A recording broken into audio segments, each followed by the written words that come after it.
Dhrangadhra police cyber crime અંતર્ગત નાણાં fraud કેસમાં 3 આરોપીઓની અટકાયત કરી જ્યારે એક આરોપી અટકાયત કરવા કવાયત હાથ ધરી છે। સુરેન્દ્રનગર જિલ્લા પોલીસ વડા પ્રેમસુખ ડેલુના માર્ગદર્શન હેઠળ ધાંગધ્રા નાયબ પોલીસ અધિક્ષકની સૂચનાથી ધાંગધ્રા સિટી પોલીસ ઇન્સ્પેક્ટર સહિત સ્ટાફે ધાંગધ્રા ખાતે સાયબર ક્રાઇમ ફ્રોડ અંતર્ગત 6 જેટલા બેંકના ખાતાઓમાં નાણાકીય ગેરરીતિઓ જણાવતા તપાસ હાથ ધરી, જેમાં બેંકના અલગ અલગ 6 ખાતાઓ માટે ખાતેદારોને બોલાવી પૂછપરછ કરતા ગેરરીતિ જણાઈ આવતા પોલીસે 2 અલગ અલગ ગુનાઓ દાખલ કર્યા। આ ગુનામાં પોલીસે ચિરાગ મધુકર વડોદરિયા રહે ધાંગધ્રા, દશુભા ઝાલા રહે ગોંડલ તથા કમલેશ પાનસુરા સહિત 3ને પકડી પાડ્યા। આ ઉપરાંત અન્ય એક આરોપી મિલન ચંદ્રાણા નામના આરોપીને પકડી પાડવા ચક્રો ગતિમાન કર્યા છે। હાલ તો ધાંગધ્રા પોલીસે 3 આરોપીની અટકાયત કરી તપાસ હાથ ધરી છે। બાસિત શેખ, ધાંગધ્રા, સુરેન્દ્રનગર।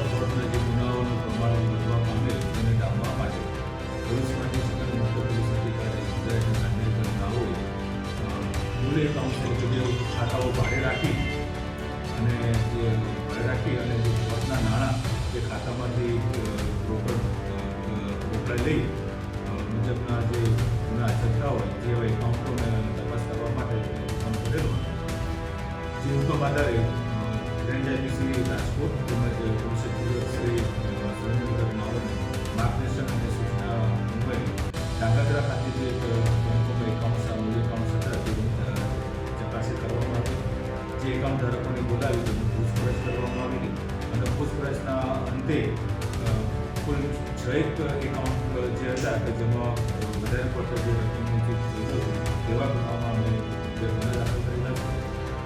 જે ગુનાની અંદર